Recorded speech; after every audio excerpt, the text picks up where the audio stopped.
You are on the next level. This is The Beautiful Truth, where the expression is still free. 10, 9, ignition sequence start. 6, 5, 4,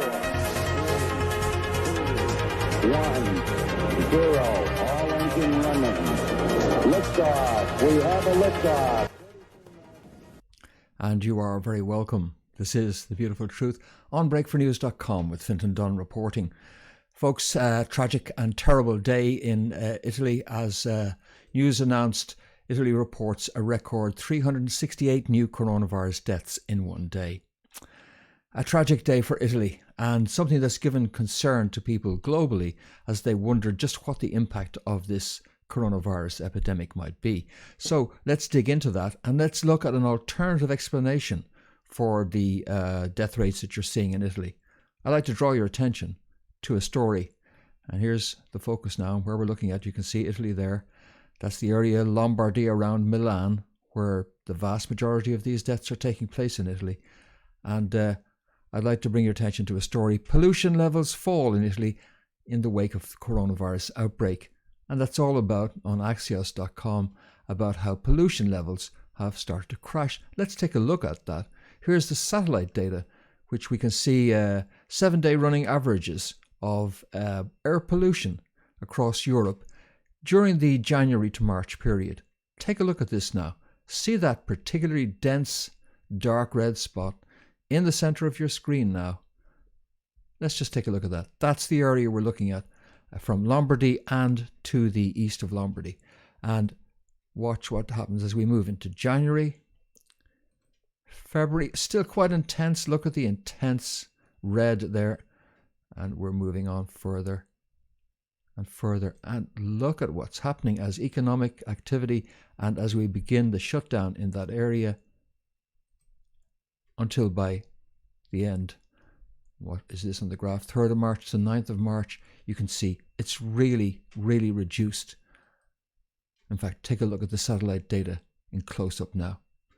There on the left-hand side, you see the air pollution the way it was. And on the right-hand side, you see air pollution the way it is. Is it surprising then that we're seeing such huge rates of death in Italy? Not really, if you go back to our global demographics of deaths by age from pneumonia, which is the proximate cause of death in the majority of these cases.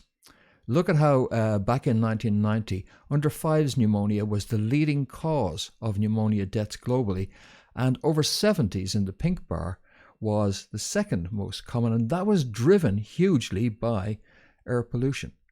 The under 5s driven more by malnutrition. And as we came from 1990 forward into the 20th century and right up to date, you see that, in fact, I'll just flip them again there. Notice how baby mortality was the leading cause, and there you go, it drops into second place. But particulate-induced pneumonia in over 70s is particularly persistent, isn't it?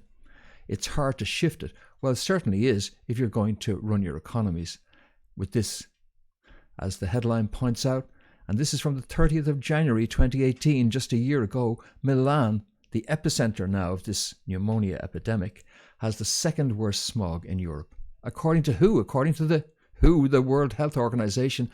No, not Roger Daltrey. And there's what it looks like, folks. So that's the problem that is compounding things in Italy. Let's dig into that some more. Here's another picture. A picture that's all too familiar now, except of course this one is from 2015. It's from December 2015. Italy smog. Milan and Rome ban cars as pollution rises. There you go.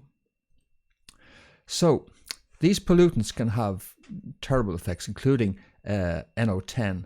And take a look at that there. PM10, I beg your pardon. PM10, which is particulates of a particular size, closely associated with cancer and many other conditions. In fact, the World Health Organization itself has spotlighted the impact of all of this on Italy. Let me zoom that in for you there now.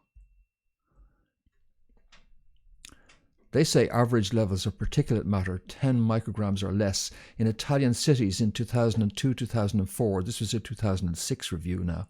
I'm not saying this is current, I'm just giving an idea of scale. Ranged from 26 to 61 micrograms per cubic meter. The health impact of air pollution is large. Highlighting it because it's so important. 8,220 deaths a year on average in Italy are attributable to PM10 concentrations above 20 milligrams per cubic meter. This corresponds to 9%, folks, of the mortality for all causes, excluding accidents, in the population over 30 years of age. The impact on short-term mortality is 1,372 deaths, or 1.5% of total morbidity in the whole population. Hospital admissions attributed to PM10 are of a similar magnitude. That's the scale.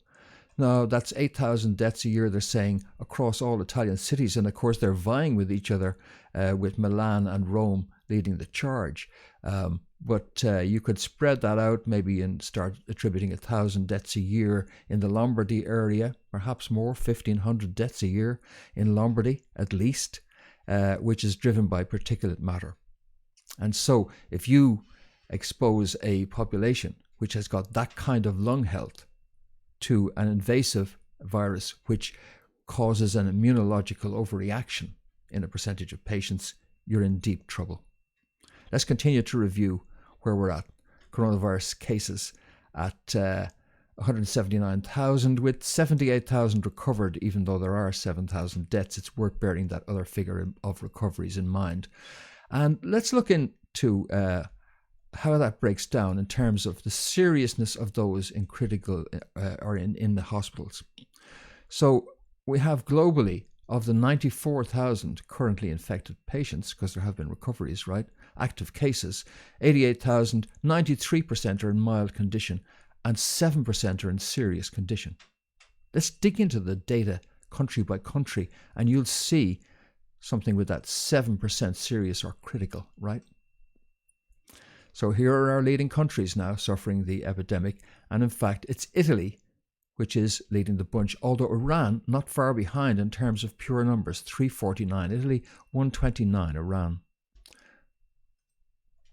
Now let's take a look at Italy. The percentage of critical cases in Italy is 8%. And mild condition 92%. That's why they have got such a problem in Italy. By comparison, let's take a look, for example, at Spain.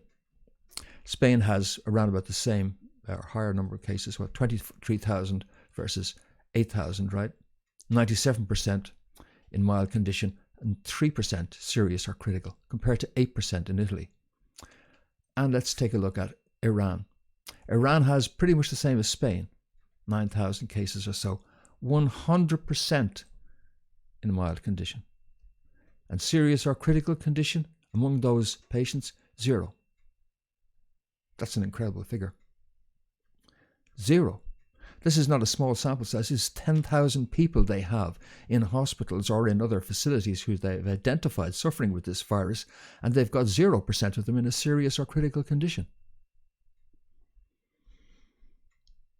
Their total number of cases is smoothing, linearly rising, but starting to decline in Iran. And their recovery rate versus death rate is, see the logarithmic death rate, even the logarithmic death rate is climbing slightly now in Iran.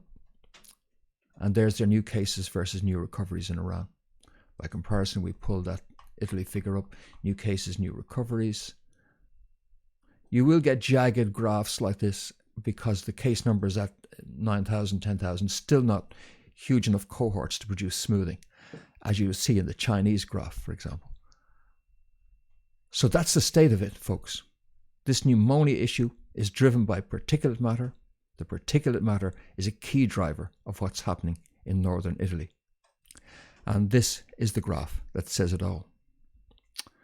So what are we to take from all of that? Well, it looks like that those figures, that data coming out of Italy, is still consistent with the kind of effects we'd expect from a virus which is the same all over. The question is Is this the same all over? When you look at that figure from Iran and you see such a small, non-existent number now in a serious condition, and you compare that with what's happening in Italy, it does make you still wonder, despite the fact that we can sort of explain what's going on in Italy, and what's going on in Spain looks a lot more tolerable. Nevertheless, the divergence between Italy and Iran in particular does make you wonder if there are more than one variance out there. And that's an issue that we've been highlighting in a previous broadcast and continuing to research in. So what I'm going to do is come back with another video on that, and then I'll come back with a video on treatments. So that will do it, I think. I'd like to concentrate on the issue of nailing down the virulence of whatever is out there because of the concerns raised by that figure out of Iran being so low. So I'll do that. Then I will do something on treatments. Some stuff I can say that is definitely not driving all of this is aliens, an alien invasion, a New World Order global takeover, and I don't think you really need to start stockpiling the corned beef in massive quantities. What's happened in China shows that this does pass, even if you get it so badly wrong that you have to be totally draconian in your responses. And that's the latest bullshit-free update on the coronavirus.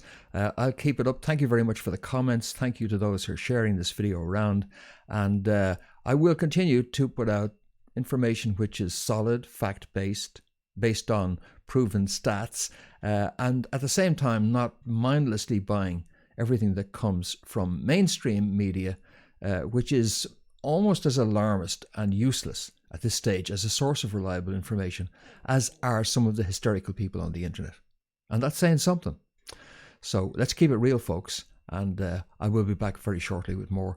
I hope you can join me for that. But in the meantime, forwardbreakfornews.com. This has been Fintan Dunn reporting.